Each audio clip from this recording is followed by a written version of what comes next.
What's up YouTube, Jeff back again, and today another exciting Samsung video for you guys. Today we're going to be talking about 3 key features that Apple stole from Samsung for the iPhone 14 Pro and iPhone 14 Pro Max, and then even one bonus feature that Apple stole from Android as a whole, not necessarily Samsung, but we'll get to that in a second.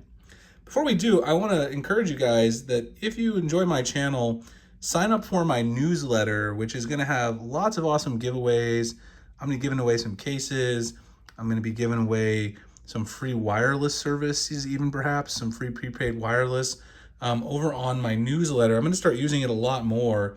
I'm going to drop it in the description. So if you go to mobile and hit the little arrow here, it's going to be down here where I usually put like links for the video, my wallpaper.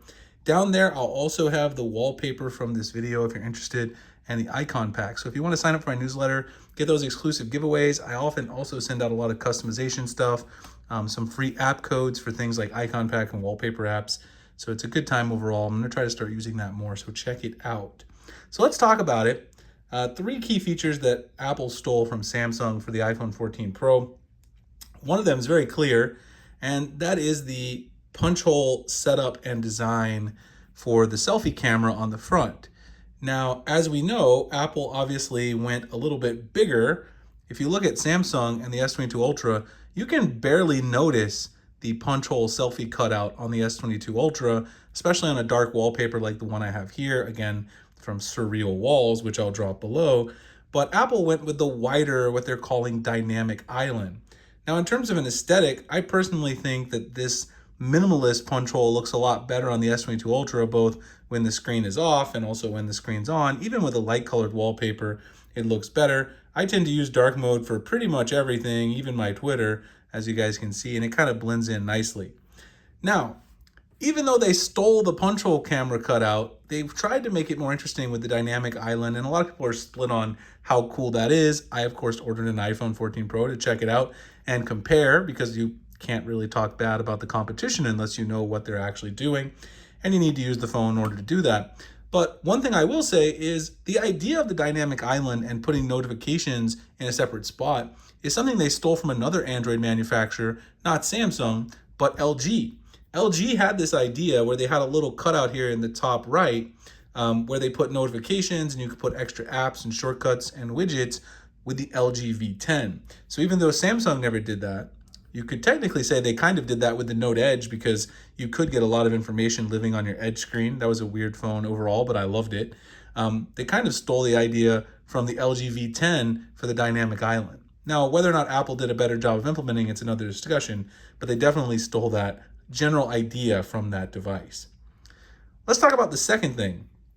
The second thing is a very obvious one, and that is the always-on display. Now, Apple did do some nice things with the always-on display, which I'll talk about more when I get my iPhone 14 and 14 Pro Max later this week.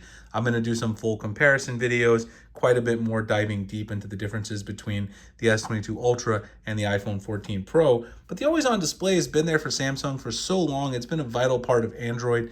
Even other manufacturers like Moto really kind of revolutionized some of the ideas behind it. And you can, I mentioned this in the last video, but some people wanted to kind of talk about it, so let's kind of talk about it. I mentioned that Apple did some nice things with the widgets and made them interactive.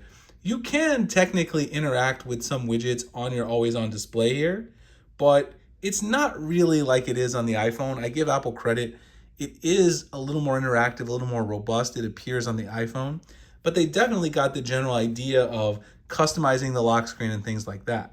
And even though you can show like a colored wallpaper and interact with the widgets a little bit more, it's also important to note that on the iPhone, you also have less customization in terms of the overall clocks and things like that. Samsung's Good Lock app still offers a lot more customization from there.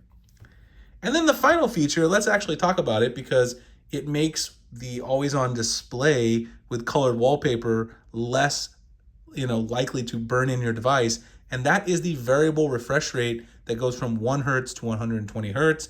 Samsung had that on their devices well before Apple. Your Galaxy S22 Ultra has that variable refresh rate, which makes everything nice and smooth when you're scrolling through Twitter, if you're using the 120 Hz, but it also allows it to go down to 1 Hz when necessary to save things like battery.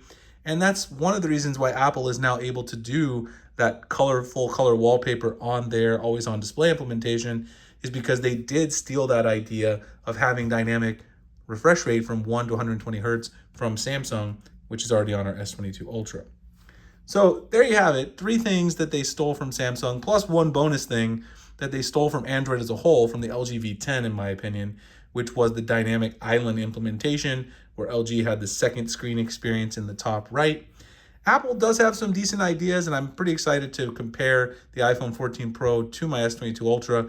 There's no way, let me just say now, I will switch to the iPhone 14 Pro or Pro Max as my main device. I am a Samsung Android guy.